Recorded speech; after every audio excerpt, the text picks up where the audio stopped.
You're watching and listening to Conscious Evolution Media, shifting global consciousness at consciousevolutionmedia.com.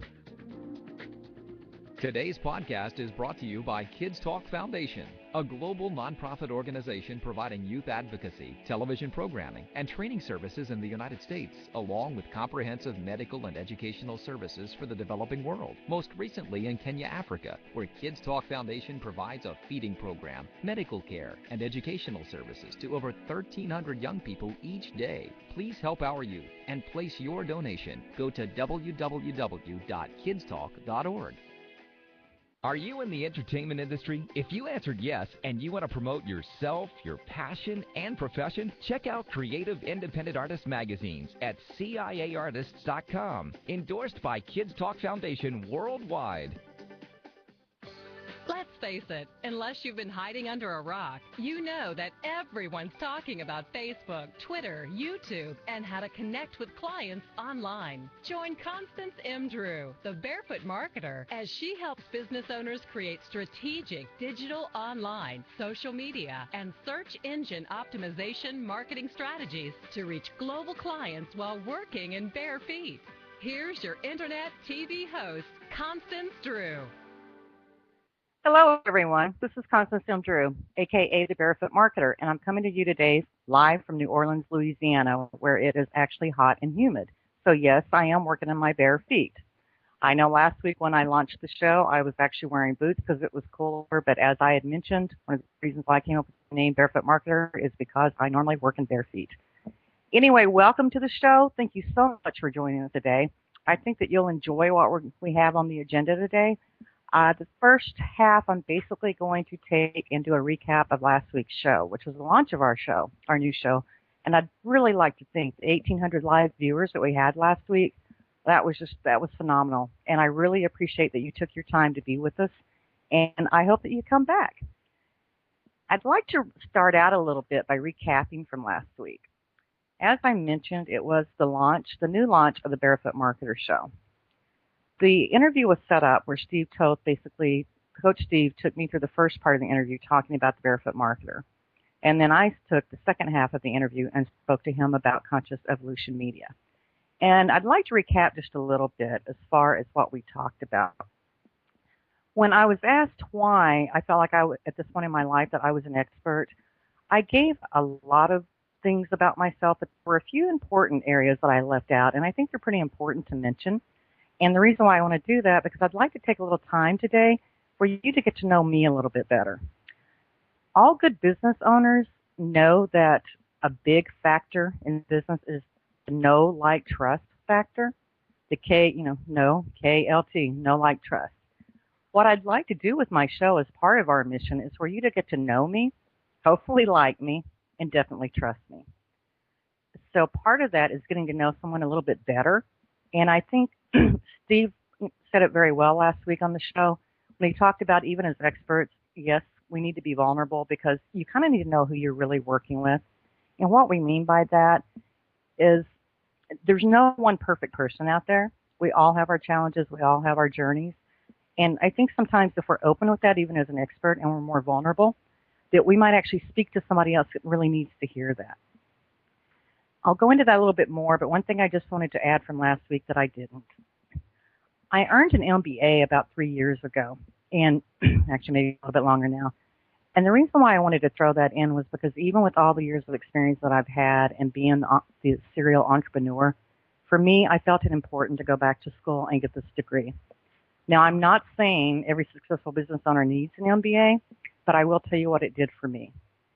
I was able to actually take a lot of things that I had kind of learned on my own and put it into a different format. It took me deeper into like analysis.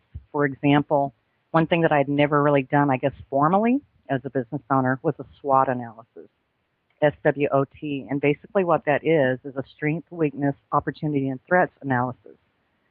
A lot of businesses do that, and actually all businesses should. And if you're not familiar with that, you might want to read a little bit more about it or even contact me sometime and ask me. But basically what you're doing is you're taking and you're looking at the strength of your business. What are you bringing? You want to look at your weaknesses, because if you don't know your weaknesses, it's hard to work on, really building up and knowing the areas that you're vulnerable in. Your opportunities, that is basically saying that you're going to look at other businesses and say, well, I've got an opportunity. Let's say, for example, a certain area doesn't have a lot of website design, but you know that you've got website design skills that you want to take to that community. That would be like an opportunity. A threat, on the other hand of that would be, let's say that you've already got 4 or 5 web design companies in that same area. Are they a threat? What do you offer differently? And so forth. But again, I did want to bring up the MBA because I'm very proud of what I've done.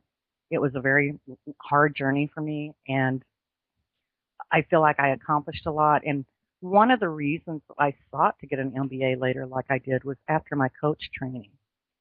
I decided I kind of wanted to formalize my business knowledge more, so I went on and I got the MBA. I got it through a long-distance education program, and kid you not, I think it's a lot harder than sitting in a brick-and-mortar college, only because a lot of it is on you. I mean, it really takes a lot of self-discipline. It's nothing else. It taught me that. I had to be very disciplined. I had to be very structured. I had to give up a lot. I had to prioritize. But I'm very glad that I did that.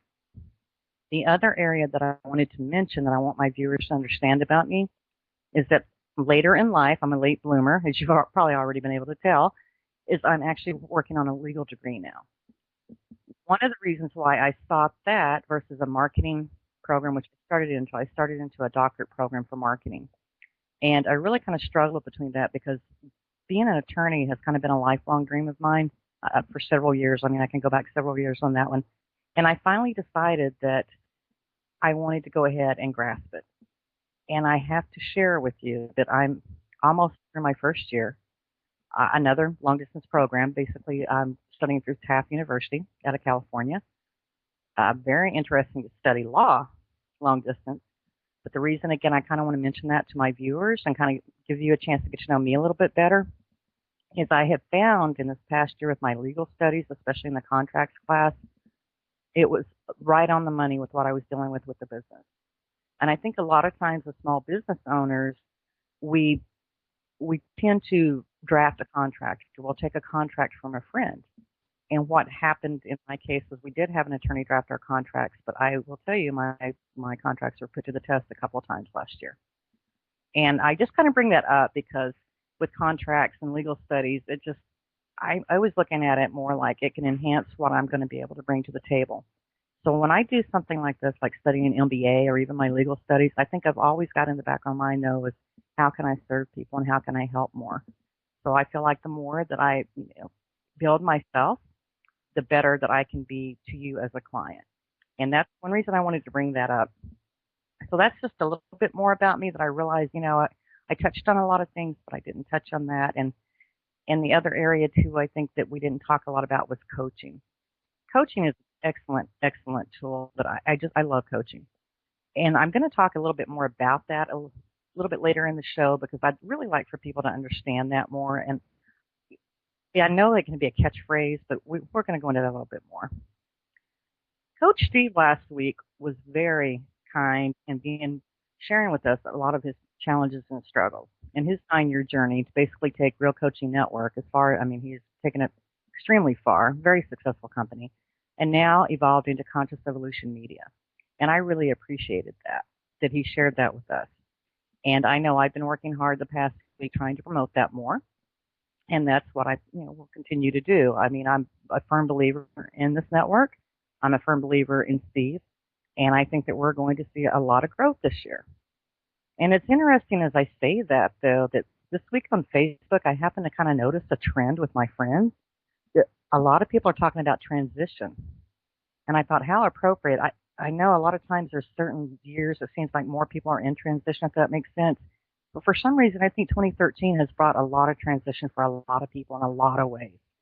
So I think it's very interesting. And actually, I will plan on making that some topics or throwing those topics in from time to time with my show because I think transition is so important. I mean, when you're in the middle of transition, it's not a comfortable place to be. I know that. I'm in major transitions right now on several levels. And the thing about transition, though, is in order to grow, though, you have to go through it. And I think that, again, a lot of people are going through that. I just kind of wanted to touch on that because I can't believe that I'm seeing such a steady theme. I've talked to at least, I'm thinking right off the top of my head, 3 business owners this week who are going through major transitions. And they're either rebranding themselves or either completely transitioning from one business to another. And we're kind of talking about, actually I had one woman say, well, I don't know what I could bring to a show. And I'm like, oh my goodness, you could bring a lot. There's a lot of us going through transition. And if you know or can share that experience with us, that would be phenomenal. So again, it would be one of the subjects that I would want to bring into our shows. I mentioned last week something about an intention list. And I thought about that because I thought, that's really important for me to let you know what I was talking about. And even if you've got a minute to jot this down, whether you're a business owner or maybe someone thinking about a business, I think we all need this. I do it kind of from a personal perspective and then from a business perspective. But basically what an intention list is, I'm laughing, you probably really can't see this, it's 3 columns that I put up here. The first column is what I desire. And I think sometimes we might not bring that out as much as we need to. And what I mean by that is I think maybe there's this gnawing question that might be saying, what do I desire? And I think when you actually put it down on paper, it kind of formalizes it, kind of lets the universe, your beliefs, your God, kind of know that you're serious about this. I really do intend and I desire for this to happen. So that's what I start with. I have this 3-column sheet. I have what I desire. I write down those desires. The second list, I think, is very important. The second column is why I desire it. And it's funny how in-depth you can actually become with yourself. And part of my intentions with the show is for people to become more self-aware. And I think as we write down what we desire and then we actually look at why we desire it, it helps to answer a lot of things for us or help really tell us, is this really important to me? I mean, why do I desire it? Why do I want $1 million? I mean, just why? What am I going to get? What's the result? And then I put down, when is it going to happen? Because I think sometimes, I know I've been very vague sometimes in things that I've done. And if I don't put a deadline, I don't seem to want to work for it as much. And unfortunately, I am one of those procrastinators, as we kind of talked about last week, that I will push things off to the last minute, but I need that deadline to know that, look, today is a deadline, I need to get it done. And I think when you put on when I want it to happen, that's really important. And one thing that I did, I expanded, kind of taking this, my intention list, and I created something for business owners called the Vision Plan. And I work with clients with the Vision Plan as far as helping them to identify just like a business plan, but really kind of look at it more from their vision. How do you really envision this business to be? What are you willing to do to get it? And basically kind of really breaking it down, because it's just like the intention list. You need to know what you want. Taking it a little bit further than the intention list, though, the Vision Plan kind of tells you how to get there. Let's break it down. What steps can I take? That's more about with the Vision Plan. I wanted to take just a few minutes, and I realize I'm jumping from topic to topic, so bear with me, but this is a way for you to get to know me a little bit better. I wanted to talk just briefly about coaching. And this goes out to all you great coaches out there. I know how hard it is. I know how your heart is so much in it. And all of the clients that you have. Coaching is an excellent tool, I think, especially when you come to self-awareness. I know myself when I've gone to coaches or I've had a really good coach, it's helped me to get clearer on my vision, get clearer on my desires, and get clearer on really what I'm wanting to do. And I wanted to mention coaching because I think that a lot of coaches, it kind of ties in with the marketing show, they're very, very good at what they do. I mean, I know, for example, with myself, when I went to coach training, there is a lot that you have to learn with coaching. And a big part of that is learning how to listen, how to not really give advice, but how to guide the client to their own inner guidance. It's very different from counseling. I hate it when people, confuse the two or try to intermingle it, because they're not. I mean, a counselor has their specific purpose. Coaching is not to be a counselor. Coaching is to help guide people.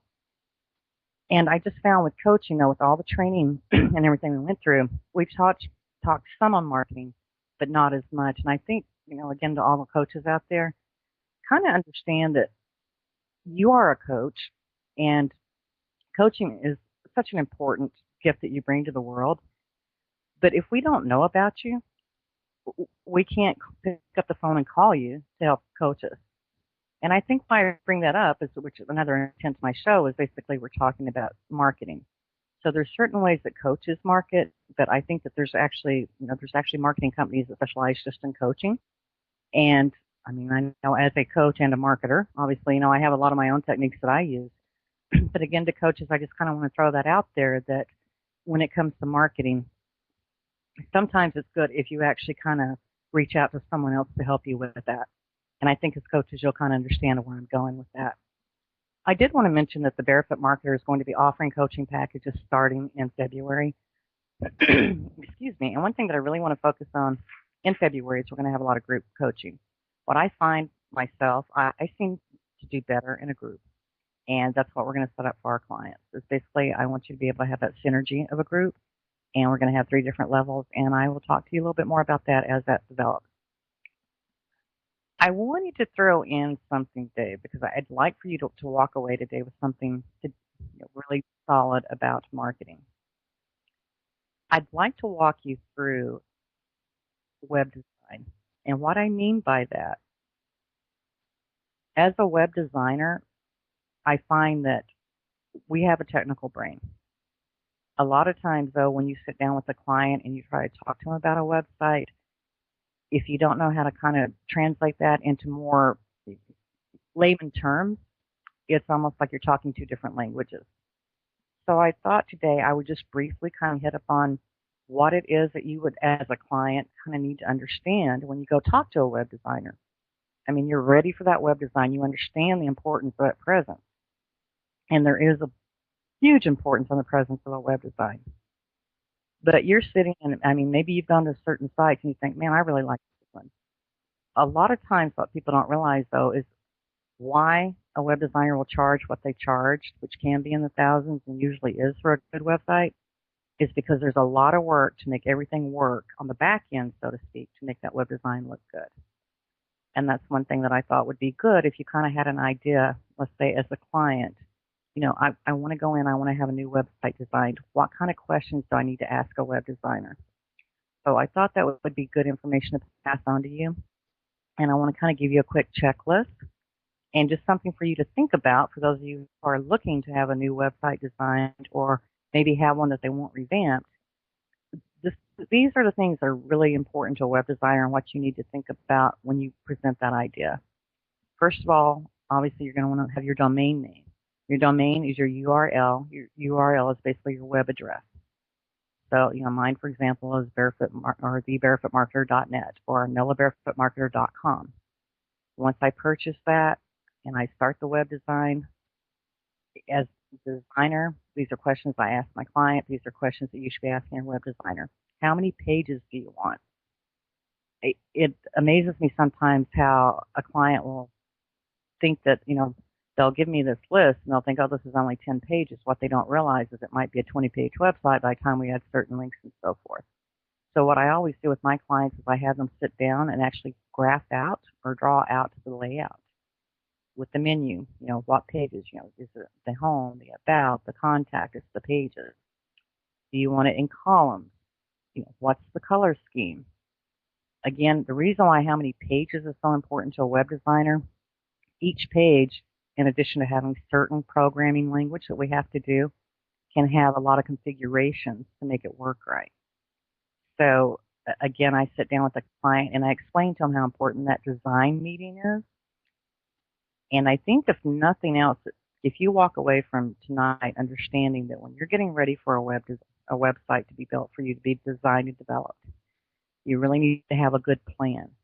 You need to be a big part of that plan as a client, probably the biggest part. But you need to be able to sit down with that web developer and be able to say, this is what I'm looking for, this is what I'd like. The web designer is going to turn around and say, okay, this is what we can do, or if you want to do it exactly like you want it, this is what it will cost. With the layout, a layout is basically, again, just kind of saying how many columns and so forth. The other thing that's really important is your theme background. What color is it? And it's important to understand with web design that themes come with certain default colors. So, for example, if I use I'm trying to can't think of things right off. A Woo theme, for example, on WordPress. It might have a default blue background. I might be able to have a few other color choices, and as I've done with clients in the past, a lot of times we've had to customize those. To customize means extra coding. Extra coding means extra manpower, extra expertise. So those type of things you need to keep in mind that will usually cost you more because there's more work being put into it, more expertise being pulled from. So what I do with my clients is I have a design meeting, and that design meeting, again, I usually sit down. I'll have a questionnaire that they fill out. How many pages? Do you already have your URL? What is the main purpose of the site? Do you need an e-commerce? Do you need a shop? All these things go into what we're going to be doing for the client.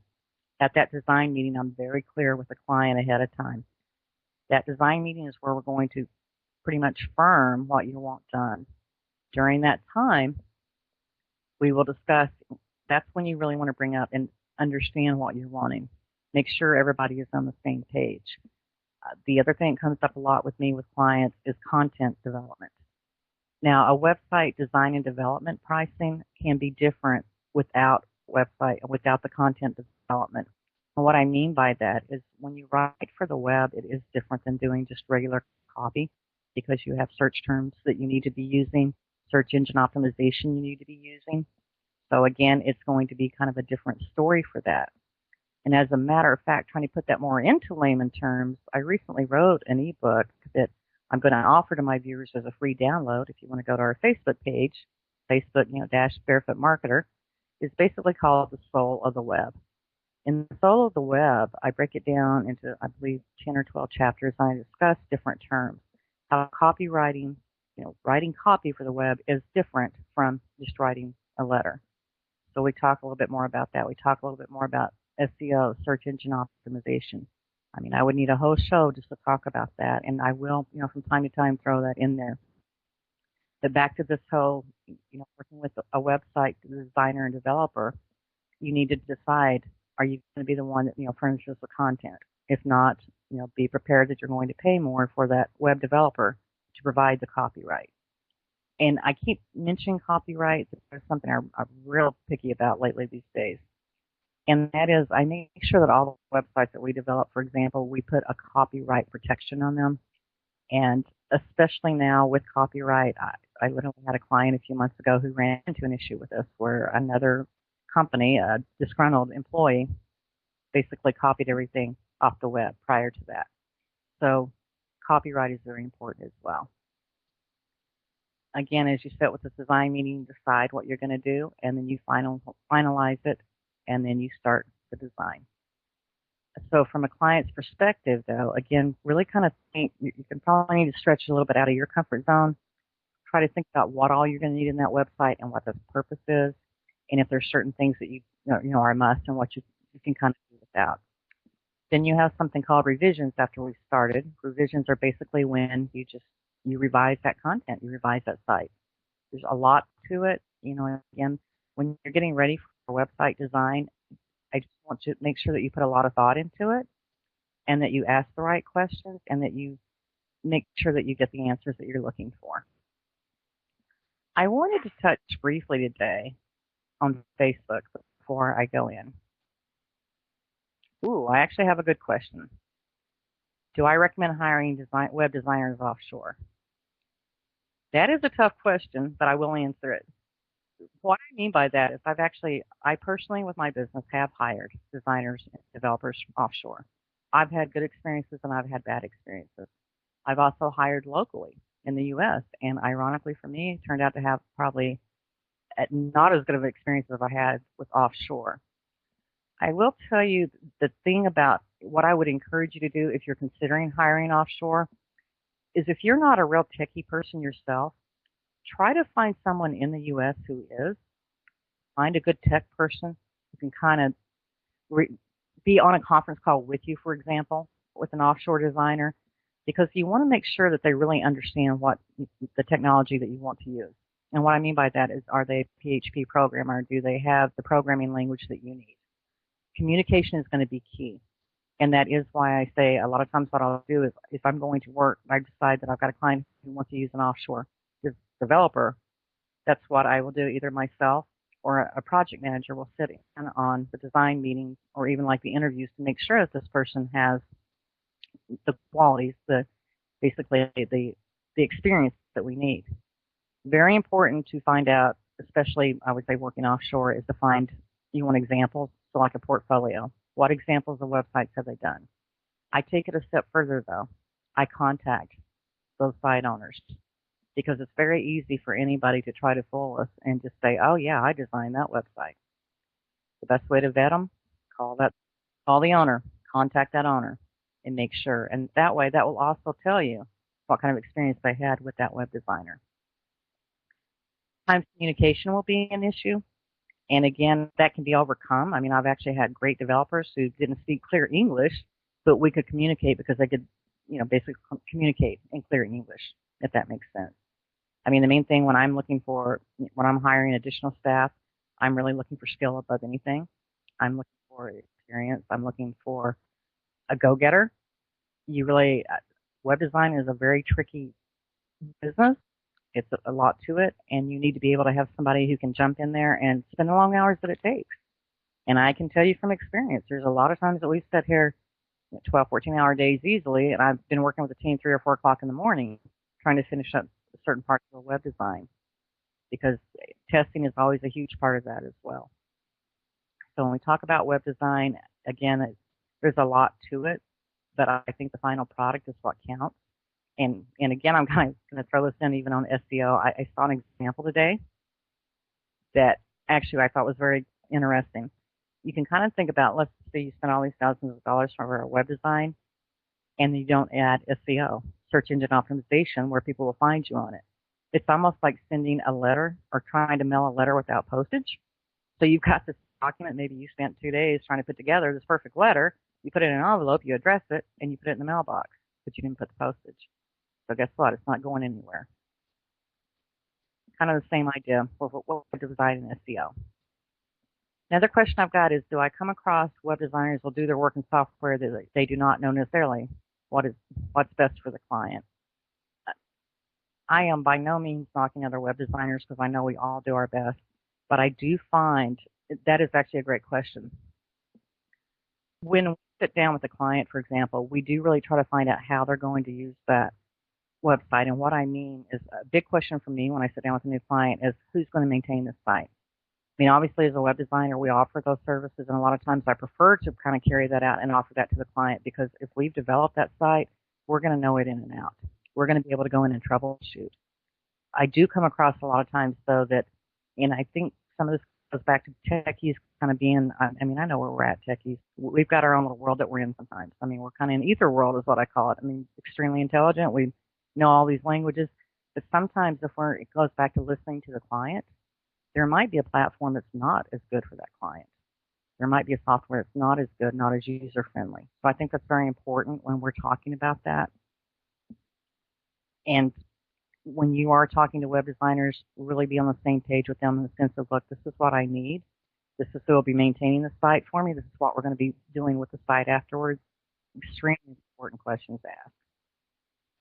Now, I know I want to touch very briefly on Facebook. I will be having a guest show up in just a minute that I would like to talk to you about Facebook. I actually have had some experiences with Facebook lately that I just wanted to warn other users about. And I think it's very important for you to know that there are scams going on where people will copy down your profile and they will go ahead and start creating new Facebook accounts. That is something that's come across my desk recently, and I just wanted to put that out to people to please beware that that could be happening. And also with Facebook, you want to make sure that you are password protected and you're the only one that knows that. And I will go into that a little bit more into detail on another show about what Facebook can and cannot do for you. Excellent tool, but again, it's just one of the many marketing tools that we have. I'm going to be having a guest join me today, and I'm so glad that she's going to be here. We're going to have Lisa Fuller, Actors Choice Talent Agency. Lisa is going to be joining us from Denham Springs, Louisiana. Lord, I almost said Maryland. I guess my East Coast days. But anyway, I have invited her to be on the show. So glad that she's going to be a guest to talk to us a little bit about her Actors Choice Talent Agency. Lisa, are you with us? Hi, how are you? I'm great. How are you? I'm good. So glad you could join us. Thank you. I'm glad to be here. What's your weather like? It is hot today. Yes, I know that. I kind of started the show talking a little bit about my stuff, but this next hour is all about. So I want you to talk us through a little bit about active choice talent, how you found it, kind of your purpose in it, and where you're at. Okay, I started the agency. Um, well, first of all, I had gotten into doing movies with my own children. And yeah, so, we really enjoyed it. And my daughter wanted to take it further. She wanted, to do speaking roles and she wanted to, just take it as far as she could go with it. So, we tried different agencies and tried different things like that. And I just found that I could do more, myself. I was getting more for her than any agent that she had was getting her. Why do you, Lisa?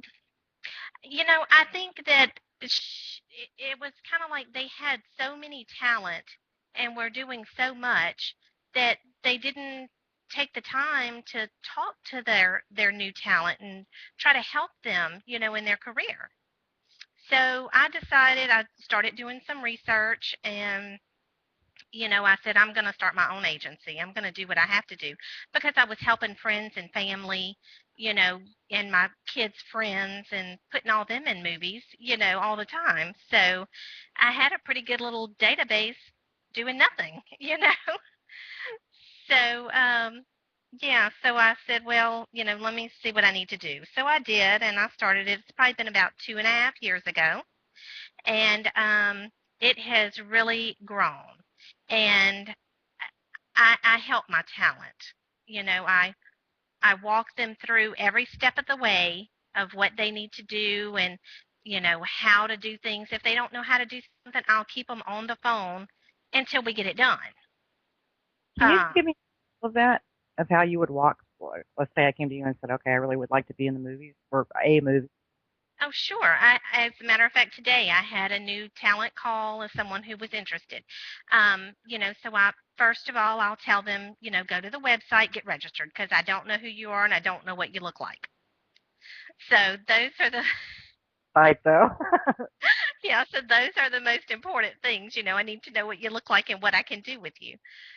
So we do that first. I get your pictures, get you registered, get your paperwork, get all that done.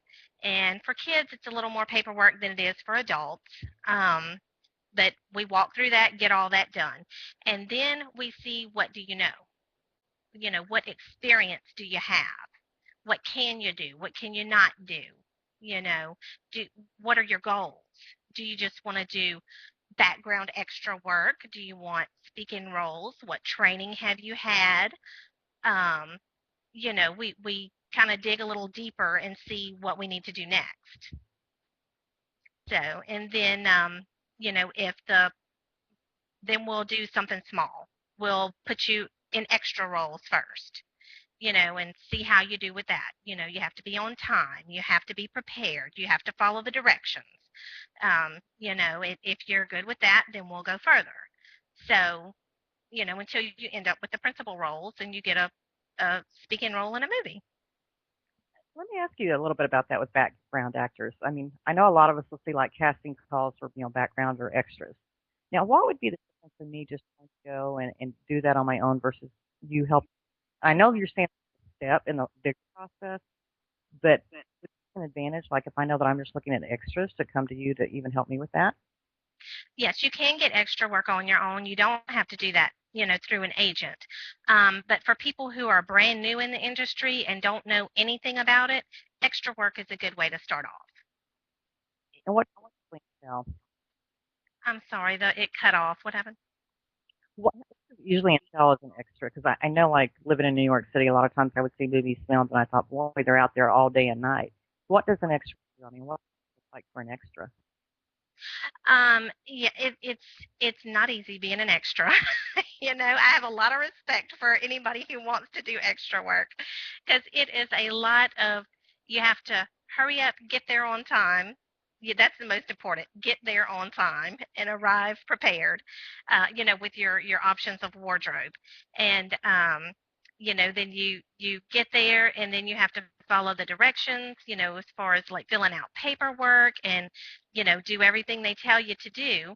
Um, and it's a lot of sitting and waiting, but it's a good resume builder to start with until you get some other things under your belt. And so you said, like, for instance, if I came to you, you basically would help me. I mean, that would be part of you, kind of, I guess, in a sense, molding me and helping me to get to the next step. For new talent.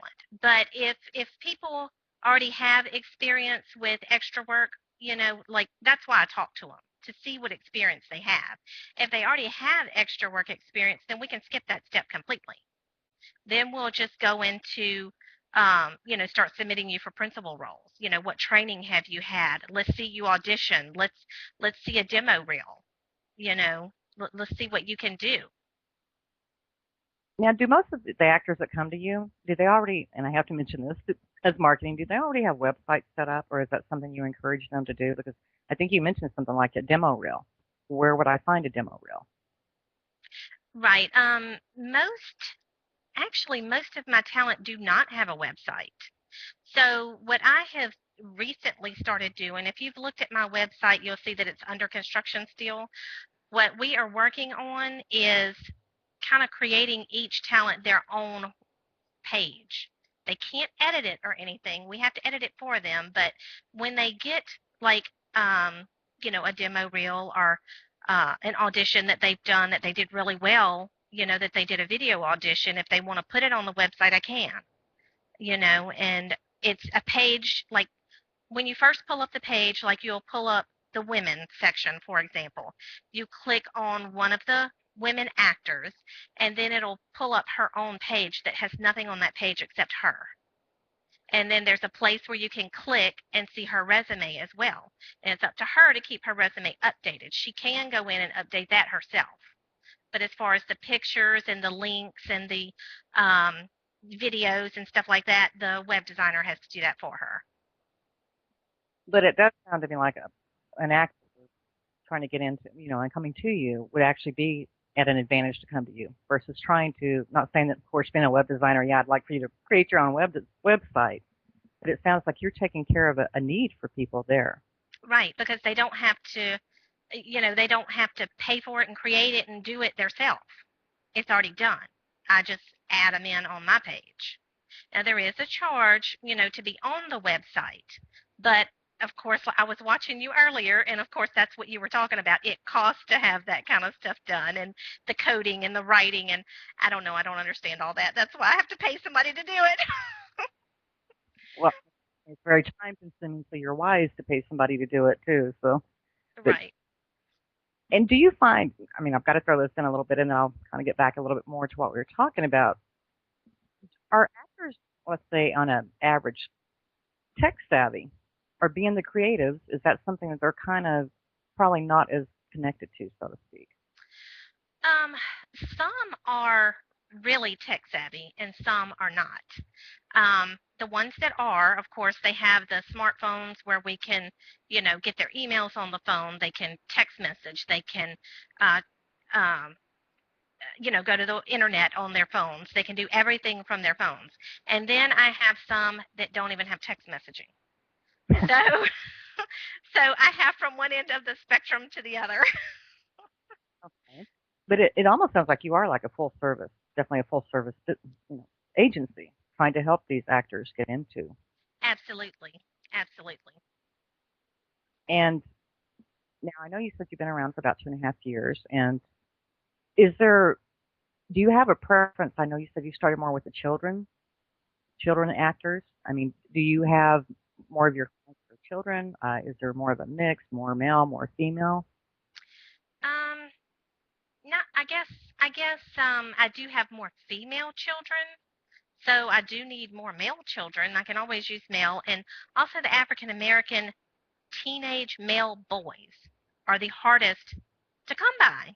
And I need those a lot. So so yeah. And let me ask you, when you talk about needing, I mean, because that's actually a good question that I would have. How do you determine the needs? Like basically like I don't know, a producer comes to you. Can you kind of explain the next step here? Oh, sure. Casting directors call an agent directly. Okay, you said like you can see castings, you can find castings on the internet or wherever. Anybody can go find a casting, but you don't know if it's legitimate. You don't know if the casting director is legitimate. And a lot of times for the major roles, it's not put out there. They come straight to the agents for that. And, or if they have a specific need. Today I had a casting director coming at me for kids, and he wanted boys a certain age that looked mischievous, you know. So, and I was sending him, headshots of some children that I had that fit his description, the age range and everything. And he said, no, I want the parents to take a picture right this second and send it to me. So I had to call, text, email every one of those parents and say, take a picture of your child right now and send it to me. Not smiling, nothing in the background, and just looking mischievous. So that was like a rush. I had to drop everything I was doing. We had to work on that. But it was fun. I enjoy doing it. So you have to be tech savvy to, like you said, because I'm sure iPhones needed to be used or something needed to get to you instantly.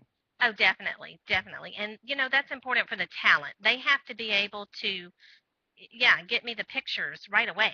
You have to be able to text message it, email it. However, I'll accept it however you can get it to me. I have to ask you this because when I'm working with children, I would imagine a big part of your role is working with the parents. Right. I know when I had a bridal shop years ago, I used to laugh about that because I thought, oh, the brides were the easy part. It, those were the brides, those were the fun. That is so true. That is so true. I really learned very quickly that I was catering to a lot of different people, and it was hard sometimes to distinguish and say, look, let's let the bride, make some of these decisions. Now, do you run into that though? Like when you have, I guess it's probably a little different situation, but can you kind of explain, like when you're working with parents of these children, like what role, how much do the kids really have a say in, or I might not be coming across as clear as I want to, but basically kind of give us an idea. Like, Every single little thing. And then I may meet the child on set, or something, because I don't always meet my talent. It's either on the phone or sometimes I'll see them on set, if I swing by and check on things or, if I'm on set with my own children, you know. And, if I see that the child is not into it, you know, then I'll have a talk with the parents and say, look, is this something you want or something the child really wants? And, we talk about that.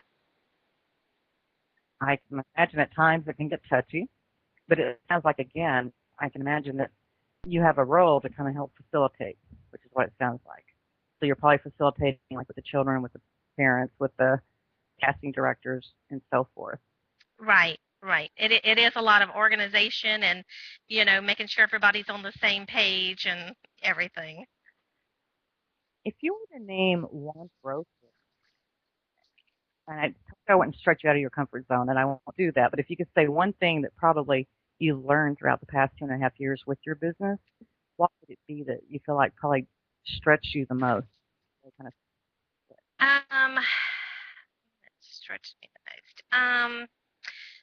I guess it's the talent, and I know that's saying that, but that's what my business is all about is the talent. But I have learned to be very specific in emails that I send out because if I don't, I'm going to get 500 emails saying, what time, what location, what's it about, So I have to send out in the email.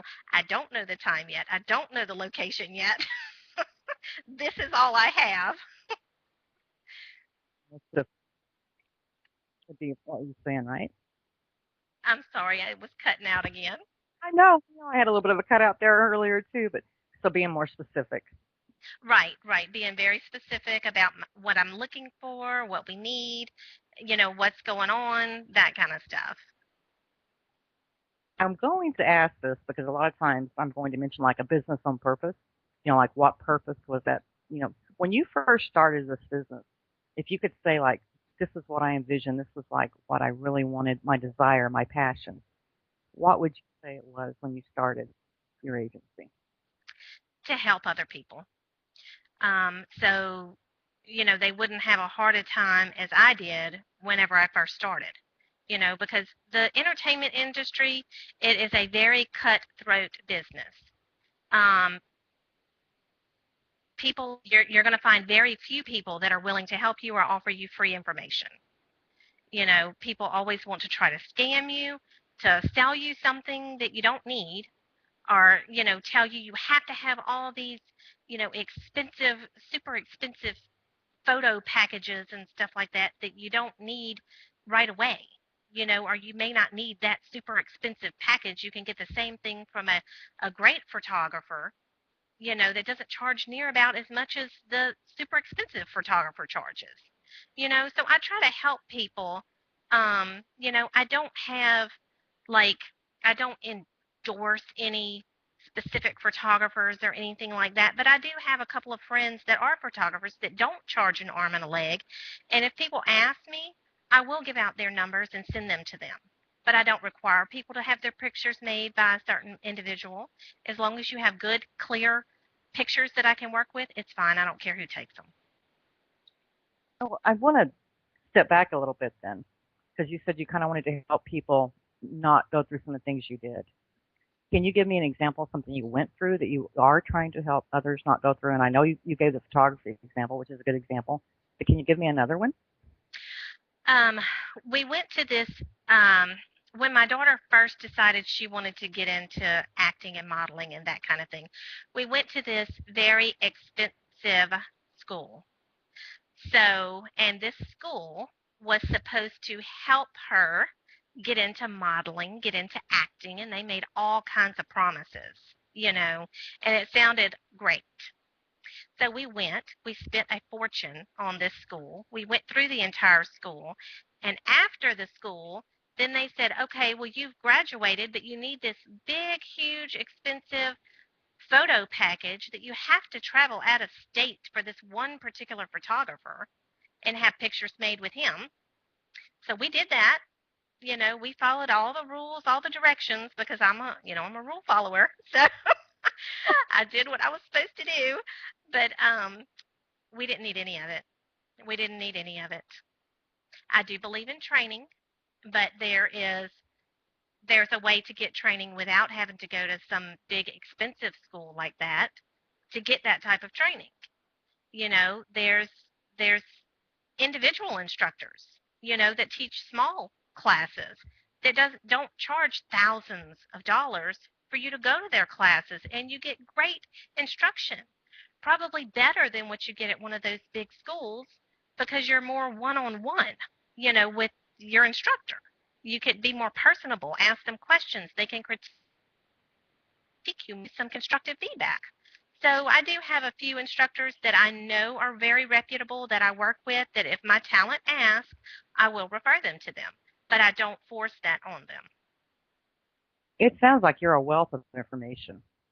I mean, you sound like you definitely you know what you're talking about. You sound like you could help these actors avoid a lot of pitfalls. And I think a lot of times people misunderstand that is probably as important to teach them what not to do sometimes as what to do. Exactly. And you've been down that road. You've already seen these things happen. So in a sense, I can kind of look at you almost like in a coaching mode too, where you kind of help these actors That's right. with their career. So it sounds like you've got a great agency. I'm very impressed. Thank you. Talk to me about that. I did want to leave a few minutes though, because you had mentioned something else to me yesterday that I wanted to be able for you to bring up for our audience. Yes, I'm also involved with the Louisiana Angels pageant. The Louisiana Angels pageant is a beauty pageant of sorts. It's for special needs and handicapped individuals. It's very special to my heart. It's so wonderful. We had our first pageant this past December, and it was just so moving and wonderful to see those children. It's for children and adults, but for the first one, we just had children. But to see their little faces light up, they were on stage. They got a tiara. They got a sash. They got a T-shirt. They got all kinds of stuff. It's completely free. And it was just so beautiful. Their families were there, and just the support that these children had, and just their smiling little faces. They were so happy. I just cried. It was so wonderful. But I got involved with that. I was actually listening to the Christian music radio station, the local radio station, and they talked about an angels pageant system. And they wanted to expand this angels pageant that was originally started in Arkansas. They wanted to expand it to all the other states. And I heard it like earlier in the year, and I never did anything about it, but it stayed in the back of my mind that, that's something I could do. I'm used to dealing with lots of people already. It wouldn't be anything to put this pageant together, and have a wonderful pageant for these, you know, special needs people. So I enlisted the help of another agent friend of mine that is in New Orleans. She's probably going to kill me for mentioning her, but Impact NOLA is her name on uh, Facebook. She's on there, but she is an angel. So without her, I could not have done it. Um, so anyway, but we put this pageant on, and our next pageant will be in July of 2013. And we have a website. It's louisianaangelspageant.org. And any contestant can just go on and register. It's free. If anybody wants to sponsor a contestant, they can go on and make a donation. Um, this last pageant, myself and the other, Impact NOLA, we pretty much foot the bill. We had a very few sponsors. Uh, we had some. We really appreciate them. We really do. But it just wasn't enough to cover all the expenses. So, but it turned out beautiful. It was wonderful. Um, and we're looking forward to the next one. You said the pageant is held in July, and where is it held at? It's going to be, well, we don't have a location as of yet, but we're trying to get it in Baton Rouge. It's going to be in Louisiana. In December, we had it in Slidell. But we're going to try to have this one in Baton Rouge, so it'll be more central, kind of to the state. So we're working on a location now, but we'll keep it updated on the website as soon as we get the location and the exact date. Now, is there any preparation that any of these contestants have to go through for this pageant?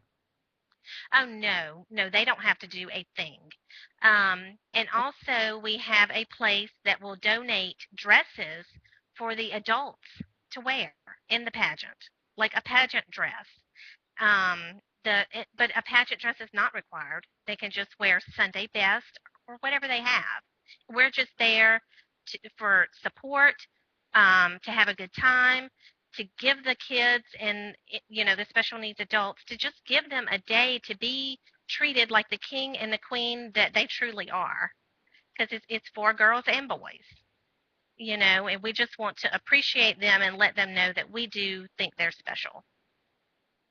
Well, I appreciate you doing that, because I had a personal incident recently where I have a great nephew who was just diagnosed with autism. So now, the game has kind of changed a little bit. So I pay more attention. I mean, I'm actually a former special ed teacher myself, ironically. So I've always kind of been in tune to that, but it's hit home more now. Oh. You're doing that. I mean, it's a great contribution. I did want to ask you, I think you said these are statewide. Do most of the states have these now?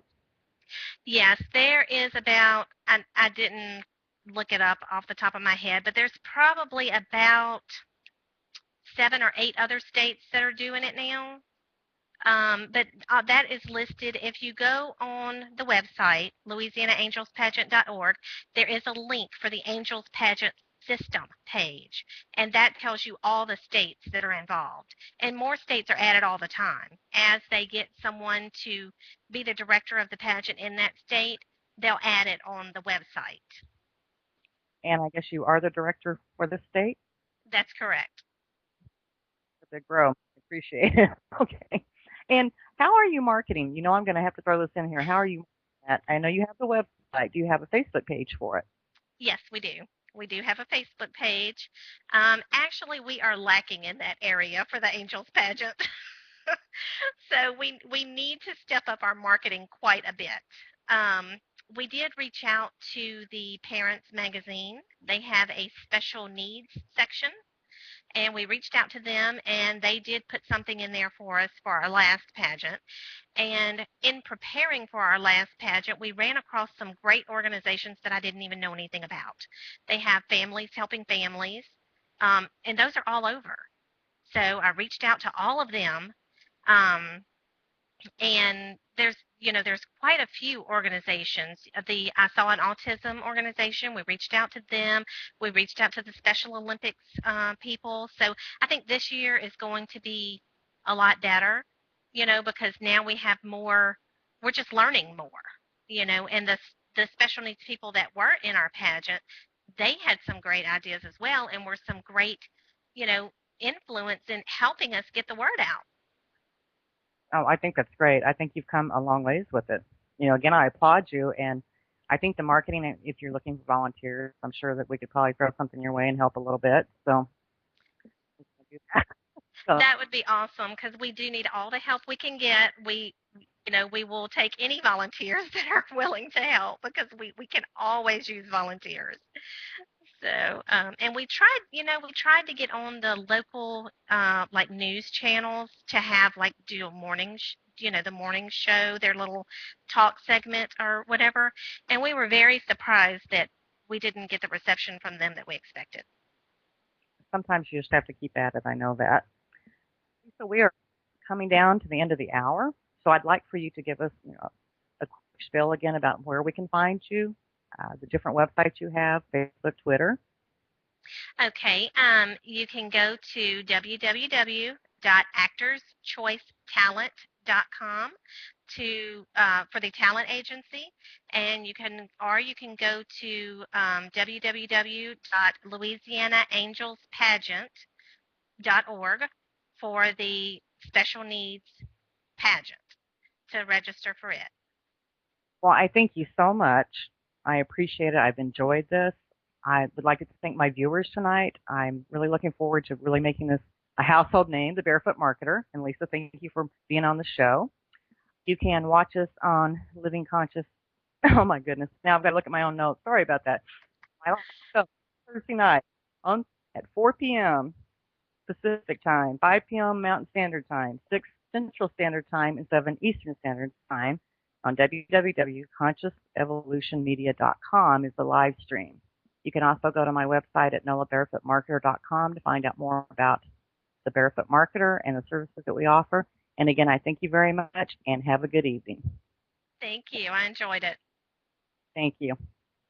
Today's podcast is brought to you by ObesityHotline.com, the silent killer, providing support and encouragement in the prevention of this rising epidemic. Featuring the Body by Vi Challenge. Is there a quick answer to the question? Go to www.ObesityHotline.com.